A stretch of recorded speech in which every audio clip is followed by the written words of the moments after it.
Bueno, muy buenos días para todos. Muchas gracias por conectarse el día de hoy. En nombre de la CCI France Colombia, les damos la bienvenida a nuestro webinar sobre precios de transferencia.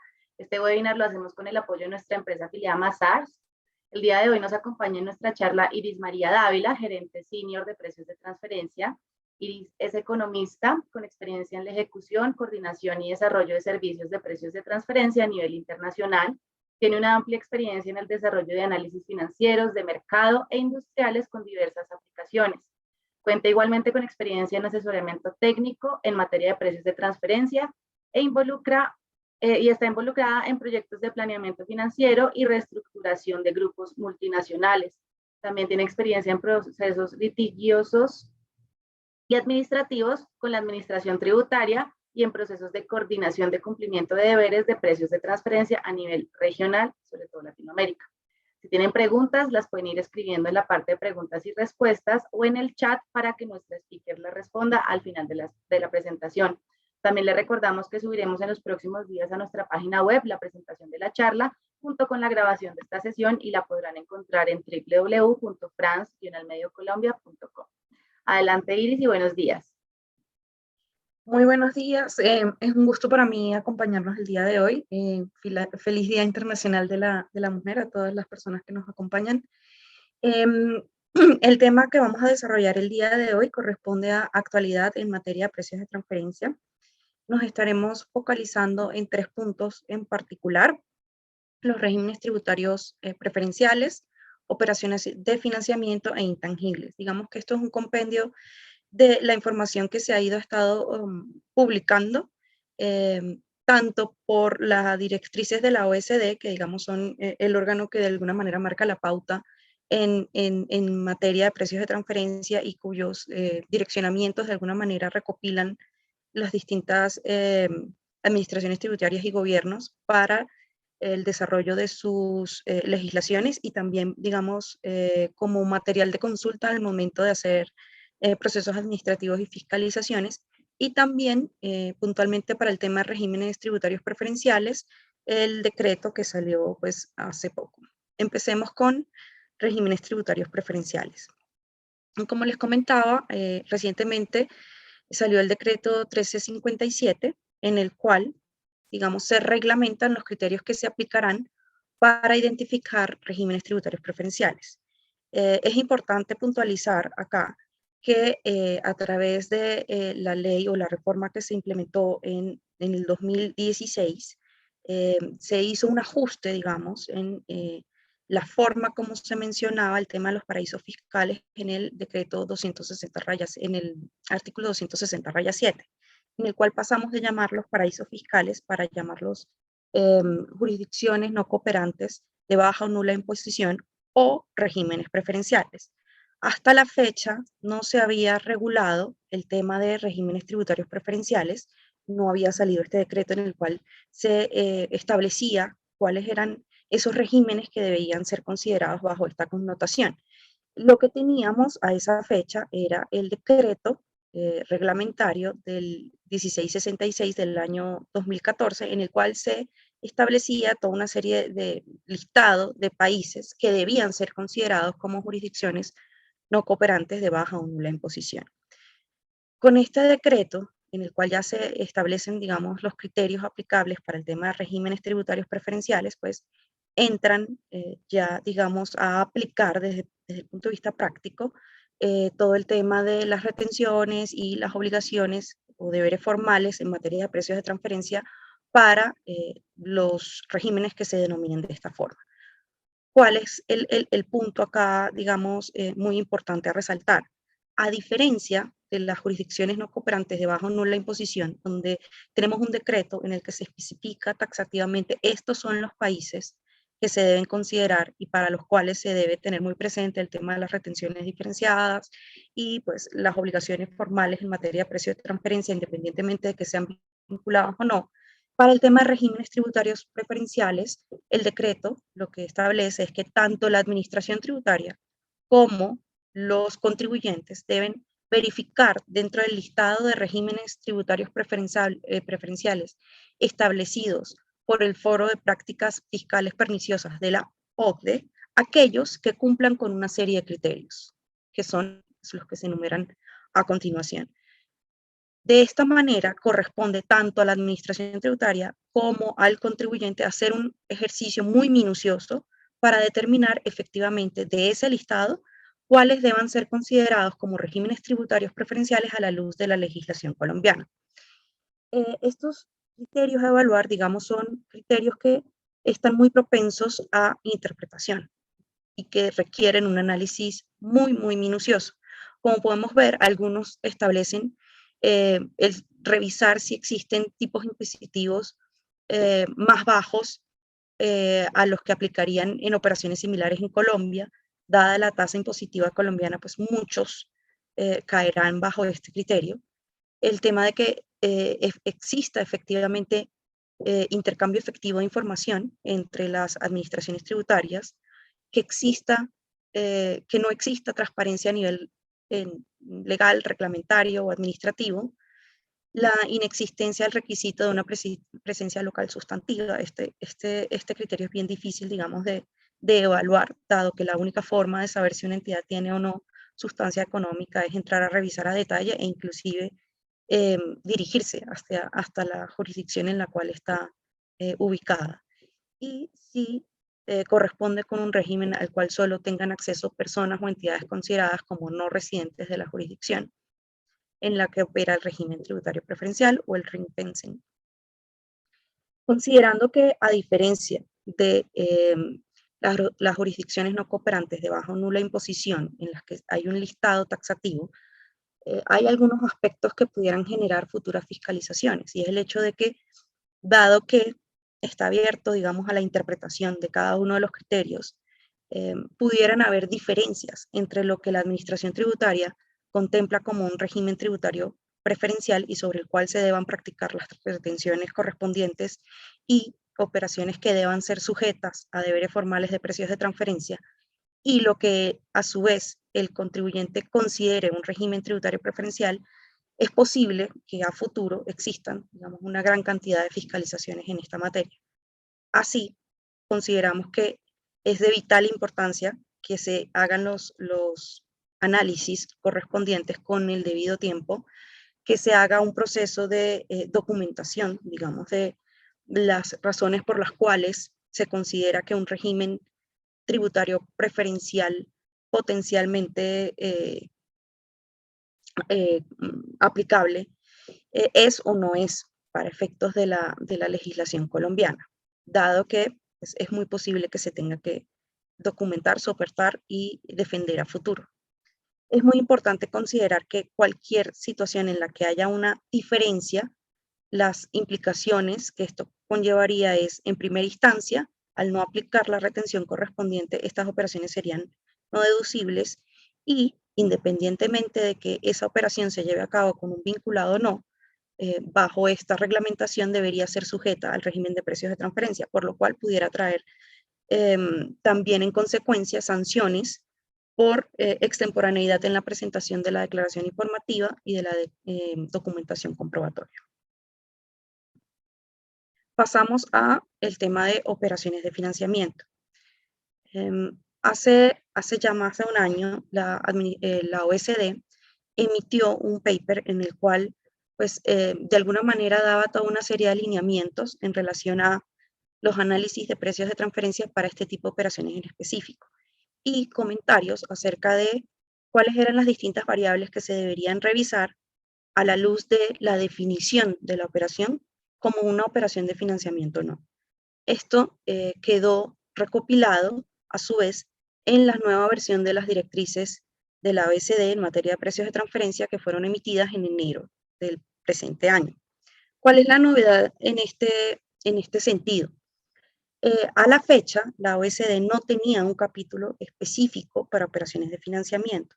Digamos que los lineamientos generales que se aplicaban para efectos de analizar, caracterizar una operación, hacer el perfil funcional y desarrollar todos los análisis, caían sobre las variables generales aplicables para cualquier tipo de operación. No obstante lo anterior, la legislación colombiana ya había emitido en el artículo 260-4 algunos lineamientos particulares para operaciones de financiamiento, en los cuales se establecía que no solamente se debía revisar la tasa de interés, sino una serie de variables que tuvieran un impacto en la tasa de interés y que de alguna manera dieran indicios de que la operación de financiamiento para efectos tributarios no debería ser tratada como una operación de financiamiento, sino como una capitalización. La OSD, en los lineamientos que dio recientemente, es consistente con lo que está incluido en la legislación colombiana, pero va un paso más allá, dando algunas nociones adicionales de variables que se deben revisar para efectivamente identificar si una operación está bien delimitada, es decir, si efectivamente para efectos de precios de transferencia estamos ante una operación de financiamiento o si para efectos de renta debe ser recategorizada y considerada como un aporte de capital, y adicionalmente las variables que deben incorporarse al momento de analizar la operación.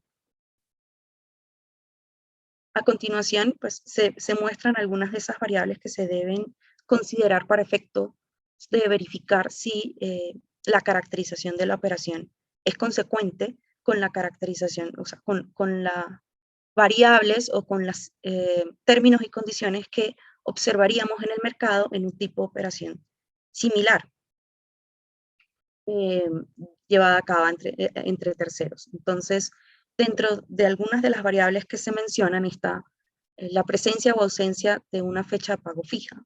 Pues un tercero independiente claramente dentro de las condiciones que establecería para otorgar un préstamo estaría el hecho de que haya una fecha de pago establecida, la obligación efectivamente de pagar los intereses, tiene que existir efectivamente el derecho del prestamista de exigir el pago del principal y de los intereses. Se debe considerar también el uso que los recursos tendrán por parte del deudor, si van a ser invertidos en adquisición de activos operativos o si se van a invertir en tener, digamos, suficiente flujo de caja para capital de trabajo. La existencia o no de garantías sobre esa operación de préstamo, la capacidad que tenga el deudor para efectuar los pagos en las condiciones pactadas.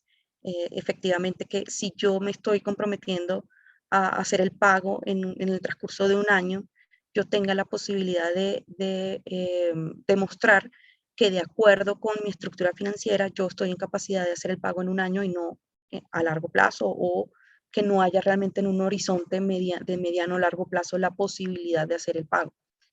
Y la capacidad que tenga el deudor para obtener préstamos con terceros no relacionados. El hecho de que yo incumpla alguna de estas características al momento de evaluar la operación de financiamiento que yo lleve a cabo con mi vinculado económico, lo que se pudiera estar generando es banderas rojas en las cuales de alguna forma se pudiera entender que efectivamente no estamos ante una operación de financiamiento, sino lo que estamos es ante un aporte de capital.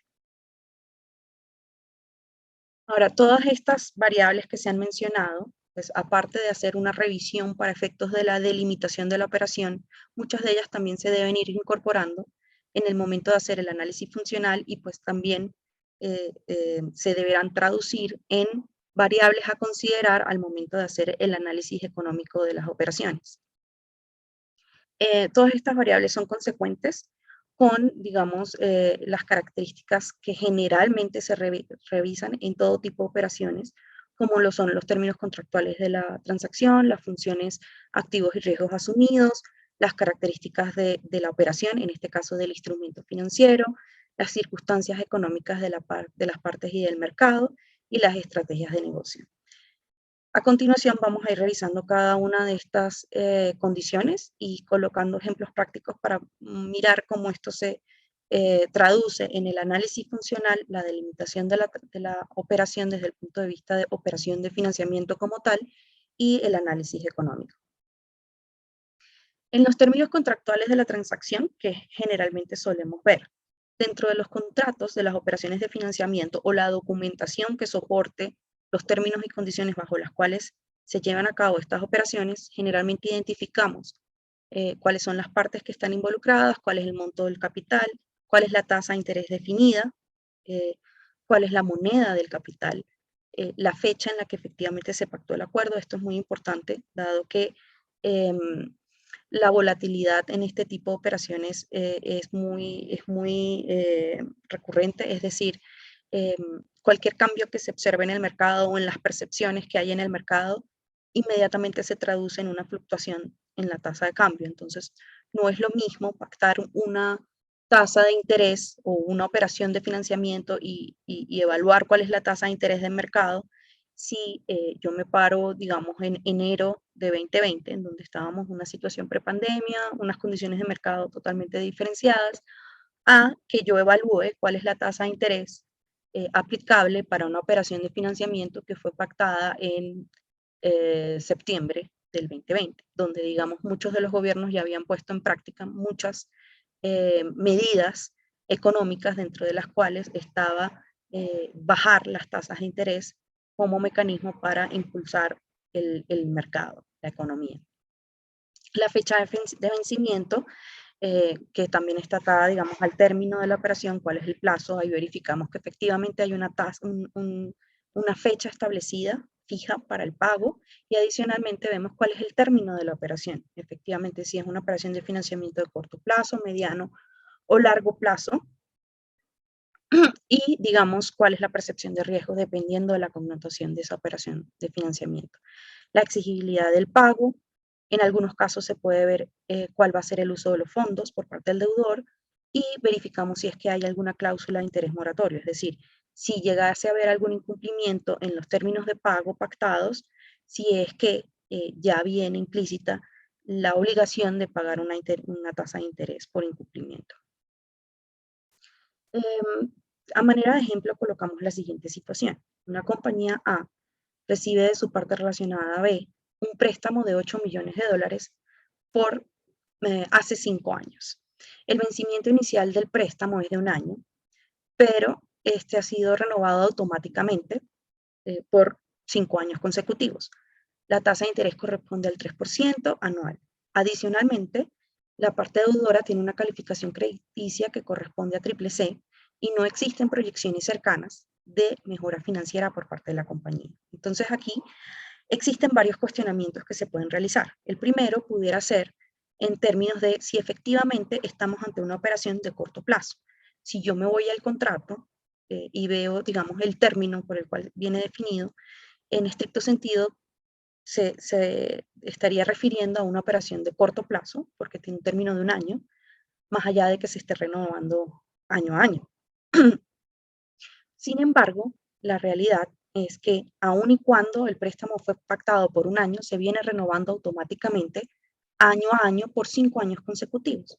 Y adicionalmente, cuando yo miro, digamos, los análisis financieros de la compañía, las proyecciones que se tienen a corto y mediano plazo, es posible evidenciar que efectivamente la compañía no está en posibilidades de hacer el pago ni en el año en que se está haciendo el análisis como tal, ni en un futuro cercano. Luego entonces, digamos, para efectos del análisis, se pudiera recaracterizar esta operación como una operación de financiamiento de largo plazo y por tanto para evaluar cuál es la tasa de interés de mercado, pues yo deba considerar operaciones de largo plazo, no corto plazo. Y la otra consideración que se pudiera estar haciendo es mucho, digamos, mucho más drástica, en la medida que yo pueda considerar que al momento en que se pactó la operación, hace 5 años atrás, efectivamente la compañía no tenía, digamos, los recursos para hacer el pago de las obligaciones financieras en el plazo que se estaba contemplando y que efectivamente pues, no tiene una calificación crediticia muy favorable, con lo cual es posible inferir que un tercero independiente quizás no estuviese dispuesto a hacer ese préstamo a la compañía, o quizás no en las mismas condiciones. Por lo que, bajo un escenario mucho más drástico, es posible que esta operación sea recaracterizada y para efectos tributarios, para efectos de la declaración de impuestos sobre la renta, se considere que efectivamente es un aporte de capital. Bajo este escenario, los intereses no serían deducibles y estaríamos viendo el valor del capital como un mayor valor del patrimonio. funciones ejecutadas, activos usados y riesgos asumidos. Esto es muy importante destacarlo. Por tanto, digamos, dentro de las funciones ejecutadas, generalmente se revisan son aquellas que están asociadas a la operación de financiamiento como tal. En una operación de financiamiento, digamos, las funciones están establecidas o están fijadas por todas aquellas actividades que yo debo llevar a cabo para fijar esa operación de financiamiento. Entonces, lo que estaría analizando allí son cuáles son las condiciones óptimas para el financiamiento. Desde el punto de vista del deudor, efectivamente estaría revisando cuál es el plazo, cuál es la tasa de interés con la que yo me puedo comprometer de acuerdo con la condición financiera que tiene la compañía, y desde el punto de vista del prestamista, se estaría revisando efectivamente cuál es el riesgo crediticio, cuál es mi percepción en términos de cuáles son las posibilidades de que el deudor pueda pagarme bajo las condiciones que esté pactando, cuál debe ser el término al cual estaría cómodo comprometiéndome, si es que efectivamente el plazo que estoy fijando no compromete de alguna forma el flujo de caja de mi compañía, o si es que para poder efectuar ese préstamo, yo a su vez estoy recurriendo a un endeudamiento con un tercero independiente, en cuyo caso tendría que mirar cuál es la implicación que tendría ir hacia el mercado para endeudarme en términos de mi percepción de riesgo, y si es que compromete la posibilidad de que en un futuro, si yo llegase a necesitarlo, pudiera recurrir nuevamente al mercado financiero con un tercero. Entonces, todos estos análisis son los que se deben llevar a cabo para efectos de fijar, digamos, este préstamo, y que incluyen, digamos, todas las funciones que se ejecutan desde el punto de vista del prestador y desde el punto de vista del deudor. En términos de los riesgos asumidos, son aquellos asociados, digamos, a los recursos que se estarían comprometiendo y la posibilidad de que efectivamente el deudor efectúe el pago. Es decir, el principal riesgo que estamos asumiendo en este caso es el riesgo de incumplimiento en los pagos. Para ello es de vital importancia que se hagan análisis muy concienzudos en términos de establecer cuál es la calificación crediticia del deudor, si efectivamente hay garantías de que se va a efectuar el pago, y si es que hay algún respaldo por parte de otra entidad del grupo multinacional en caso tal de que haya incumplimiento.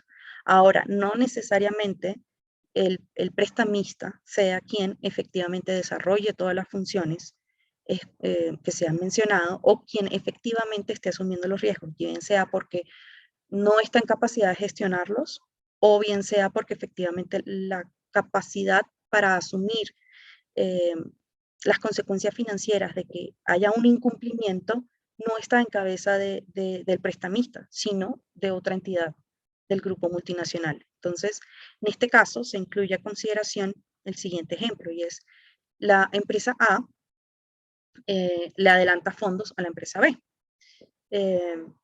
La empresa A y la empresa B establecen, digamos, toda una serie de condiciones para efectos de desarrollar el préstamo.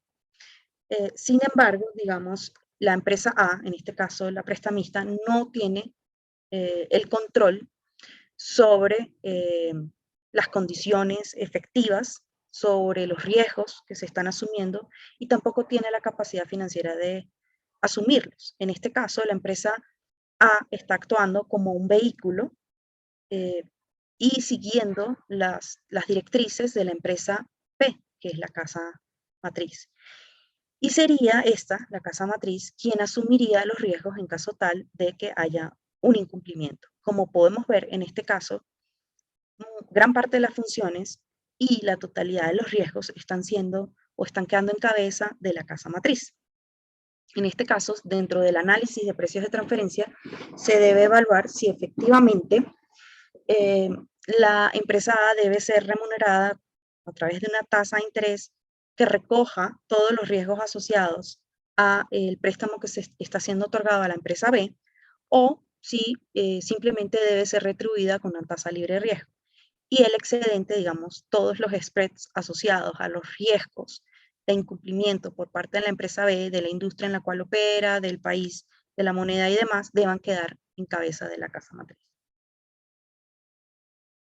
Características del instrumento financiero. Digamos, esto también es una variable importante a verificar. Digamos, un instrumento financiero puede tener múltiples variables o características diferenciadoras que deben ser consideradas al momento de efectuar los análisis y al momento de verificar que efectivamente sean condiciones que como un grupo, como un todo, se reproduzcan naturalmente en el mercado financiero o en operaciones entre terceros independientes, pero para efectos de ejemplo, como para aterrizarlo un poquitito más, ponemos dos características en revisión. Uno, si efectivamente estamos ante una tasa fija o una tasa variable. ¿En qué impactaría esto? En términos de riesgo, el hecho de que estemos ante una tasa fija o una tasa variable cambia efectivamente quién está asumiendo los riesgos asociados a la volatilidad de las tasas de interés en el mercado a lo largo del tiempo o del término que tenga la operación. Si estamos ante una tasa fija, en este caso, digamos, el deudor tendría un parte de seguridad que independientemente de cómo se muevan las tasas en el mercado a lo largo del plazo, digamos 5 años, él está comprometiéndose a pagar una tasa específica. Por tanto, digamos que no tiene riesgos asociados a incertidumbres por movimiento de tasas. Mientras que ese riesgo asociado a la incertidumbre por la posible volatilidad en las tasas, la estaría asumiendo en este caso el prestamista. La situación se revierte si estamos ante una tasa variable. ¿Por qué? Las tasas variables son tasas que vienen indexadas, donde hay dos componentes. Un componente que está asociado a una tasa de interés referente de mercado, como puede ser la LIBOR, y que va a ir fluctuando conforme como vaya fluctuando el mercado, y un spread adicional. En este caso, estamos colocando un ejemplo de 1%.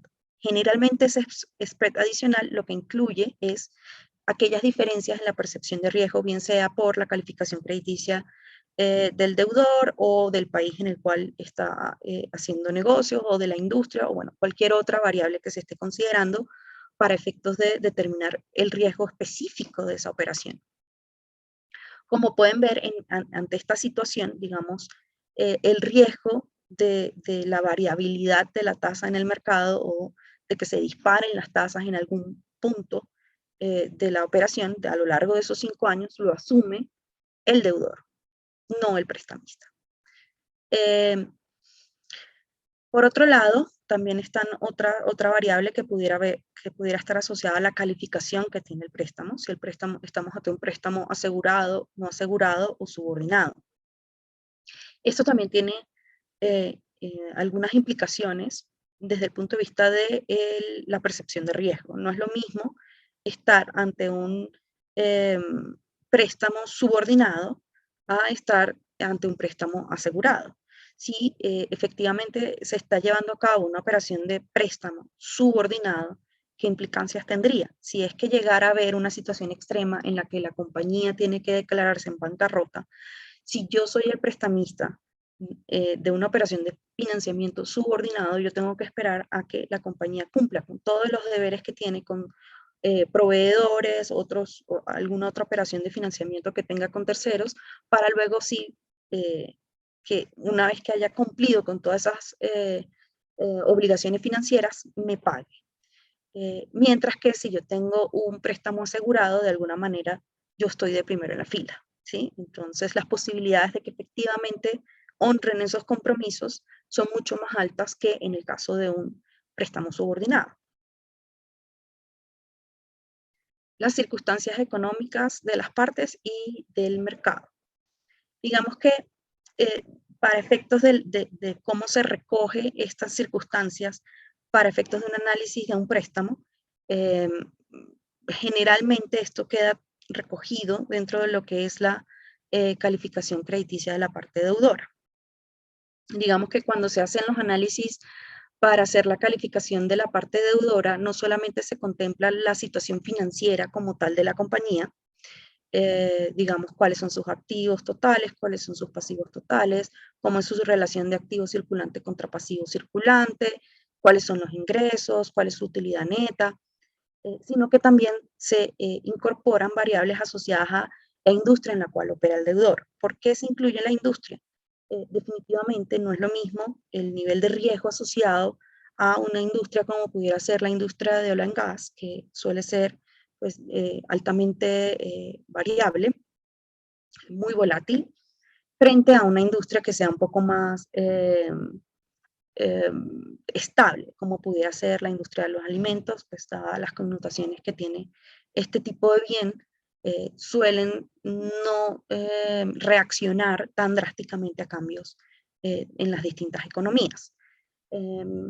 Otra variable que se considera es el tema de el país en el cual opera el deudor. Definitivamente la economía en la cual esté operando el deudor tiene connotaciones en términos de cuál es el riesgo de que esa compañía, por factores externos, pueda verse afectada y llegar a generar incumplimiento de sus obligaciones. No es lo mismo operar en economías estables como, digamos, Estados Unidos, China, Alemania, a estar operando en economías, digamos, mucho más complicadas o menos estables, mucho más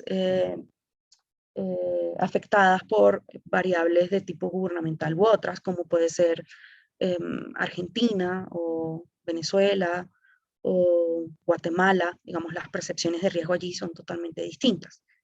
Y el otro factor que se considera es el tema de la moneda del capital.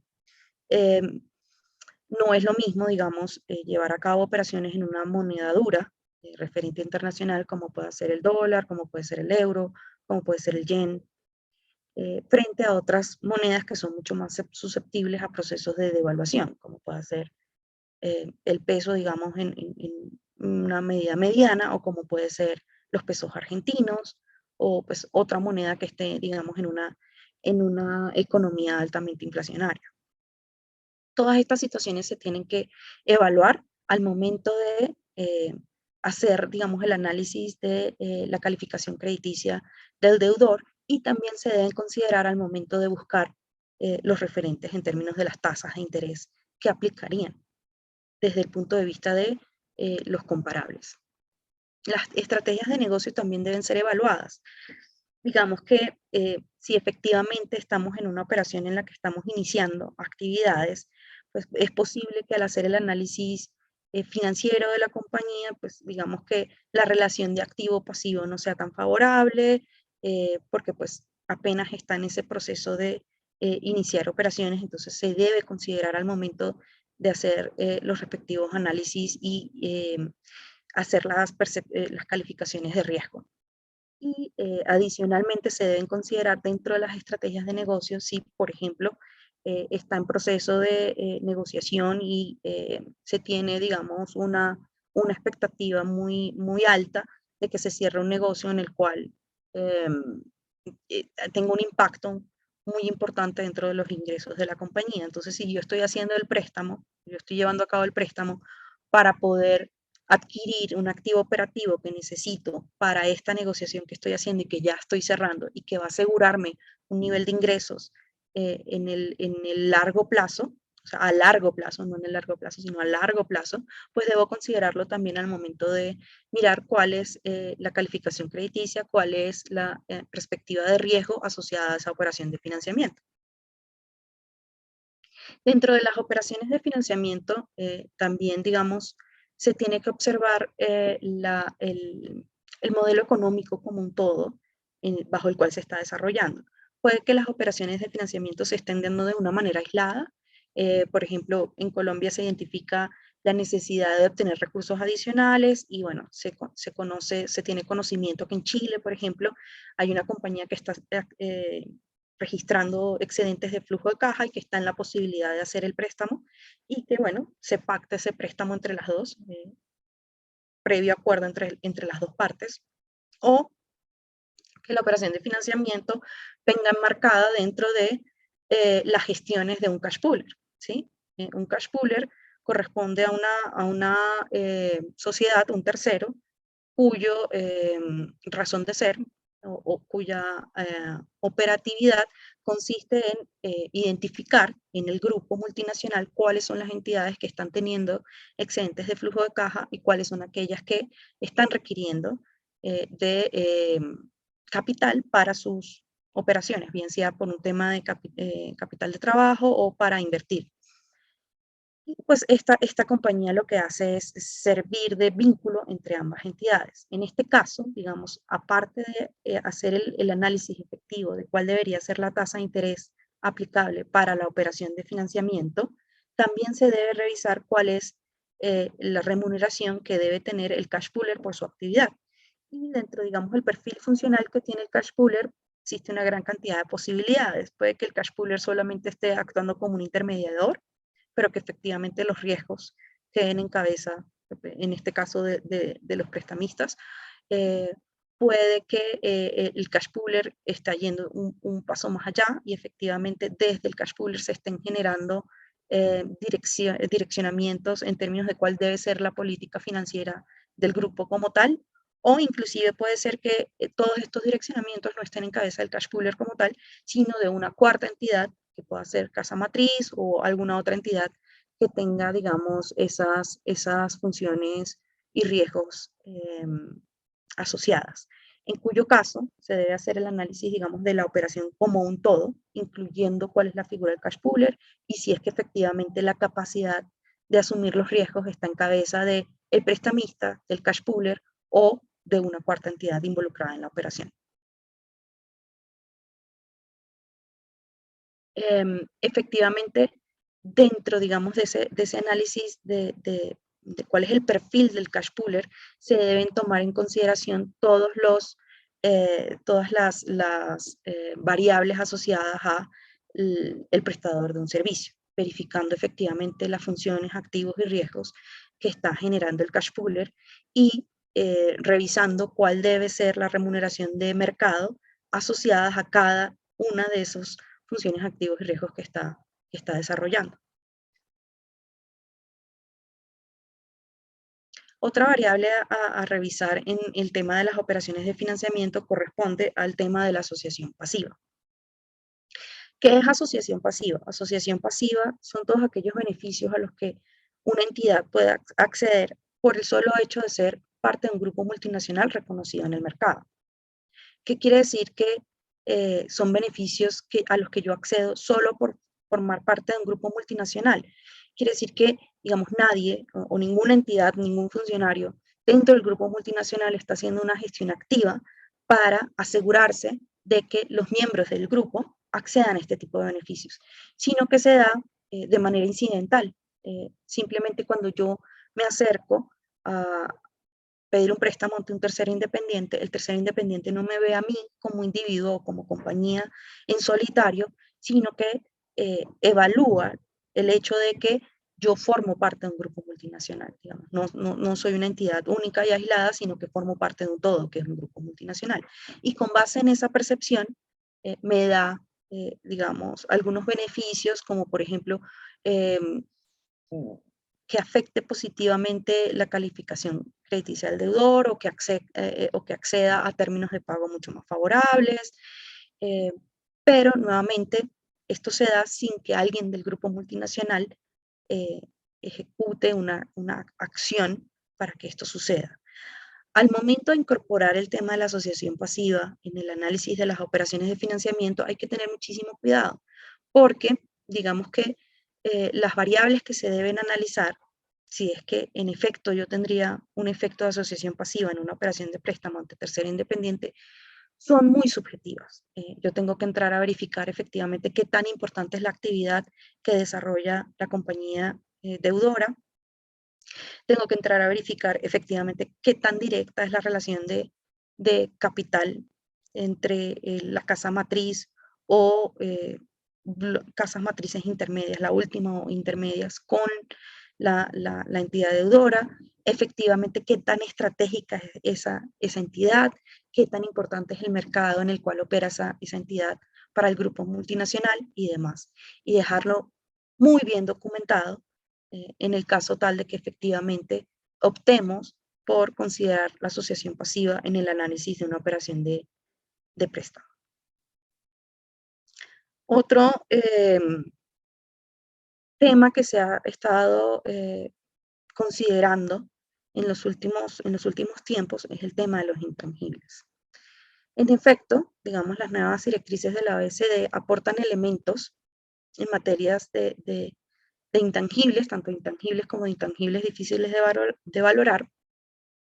Sin embargo, digamos, no dan elementos nuevos a los elementos que ya se venían considerando en años anteriores. En este caso, lo que la OECD hace es profundizar un poco más y dar información mucho más concreta respecto a lo que se debe considerar al momento de hacer análisis asociados a intangibles y al momento de evaluar efectivamente cuáles son las entidades que están involucradas, bien sea en el desarrollo, en la protección, en el mantenimiento, en las mejoras y en la explotación de los intangibles.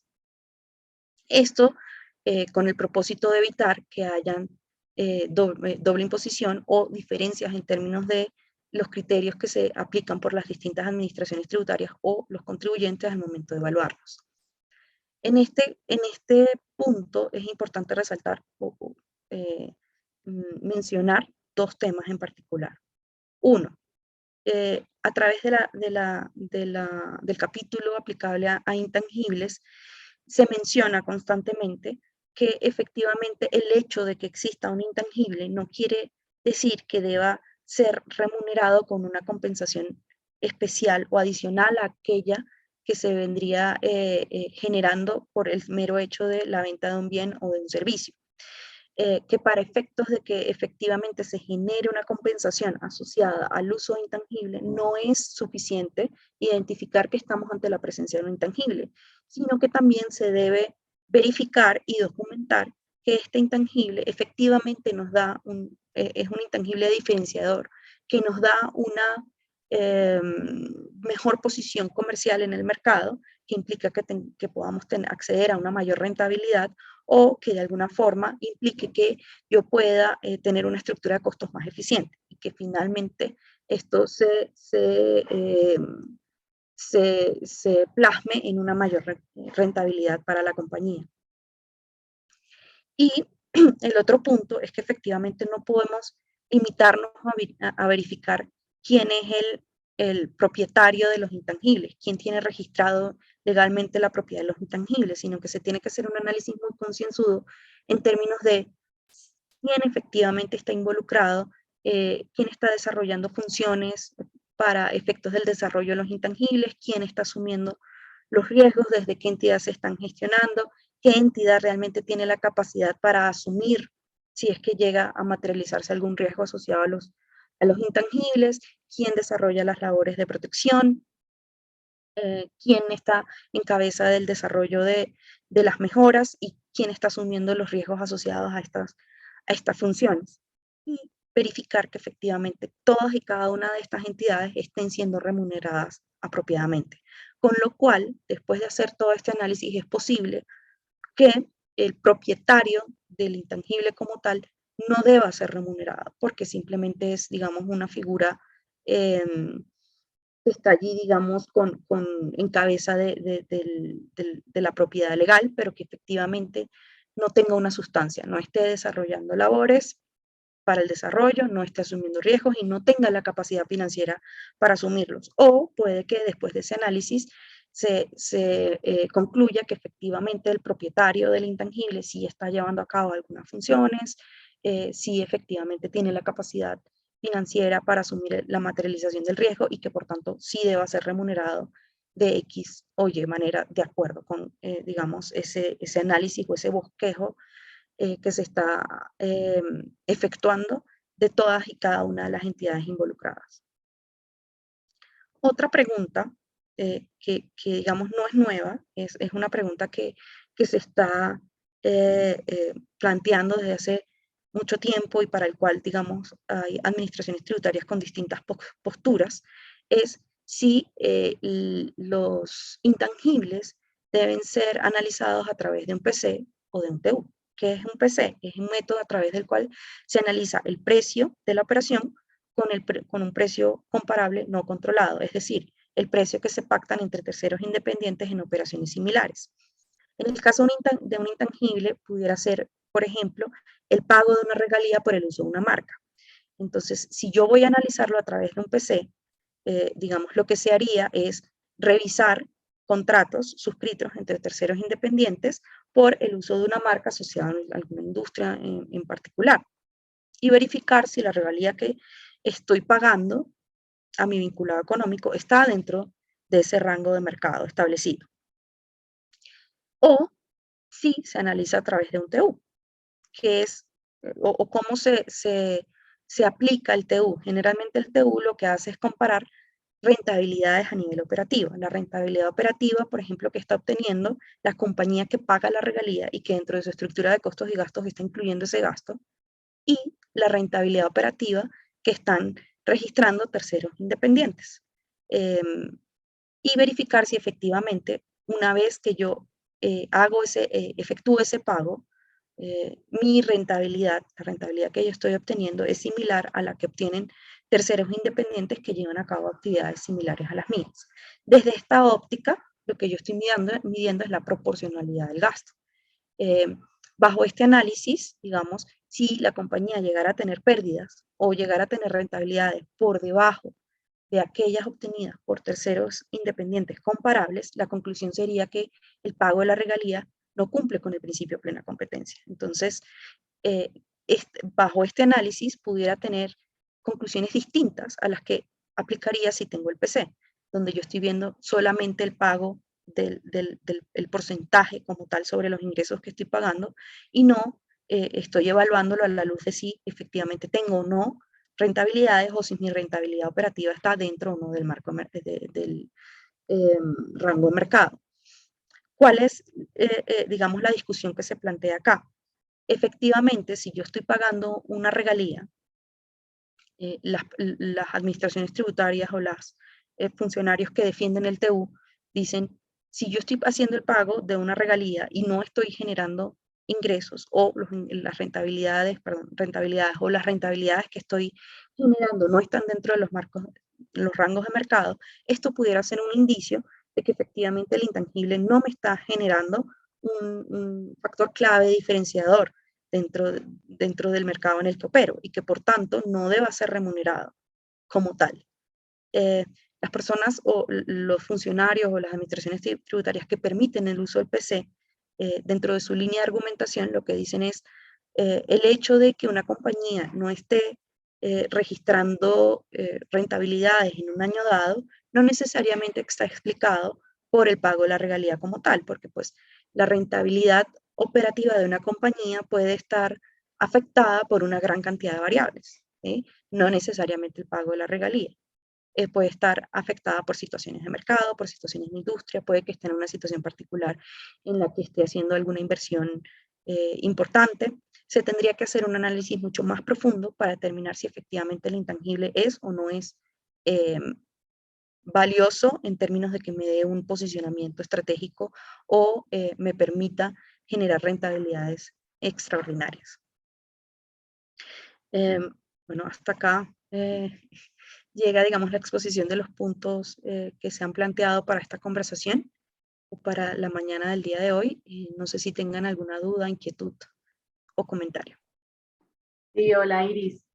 Bueno, pues muchísimas gracias. Tenemos aquí una pregunta y nos dicen, si fuera una operación de factoring sin recurso, ¿se tendría que llevar como endeudamiento o capitalización, aun si el factoring fuera un contrato regulado en la norma?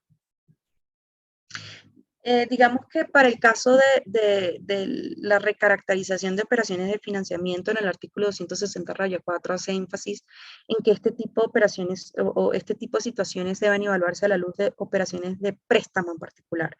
En el caso de una operación de factoring, no quiere decir que no tengamos que mirar la totalidad de las condiciones que estén rodeando la operación, que efectivamente no se tenga que hacer un análisis muy importante en relación a los riesgos y del potencial incumplimiento del deudor sobre la operación objeto de factoring, pero no está enmarcado dentro de una posible recaracterización. quizás el préstamo asociado a la operación de factoring, pero no el factoring como tal. Perfecto. Bueno, les recuerdo que estamos súper bien de tiempo y pues Iris puede responder un par de preguntitas más, las pueden escribir en el Q&A o las pueden escribir en el chat y las responderemos en orden de llegada. Tenemos otra pregunta y nos dicen, ¿cómo se trataría un aval entre dos compañías relacionadas? ¿Debe tener un costo implícito?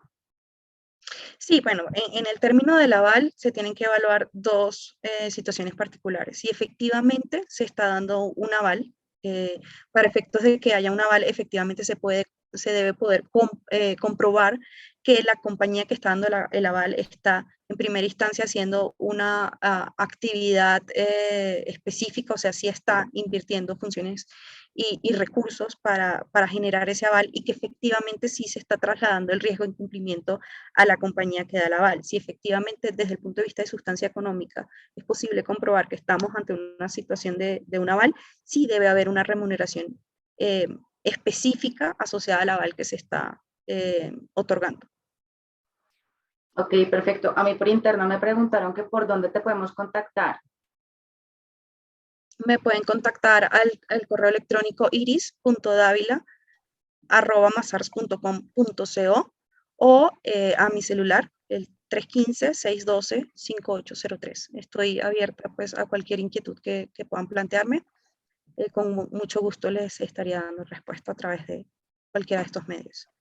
Perfecto, Iris. Ya igual puse en el chat para los interesados el correo de Iris y el celular que nos acaba de dar, pues para que puedan mantener el contacto con ella.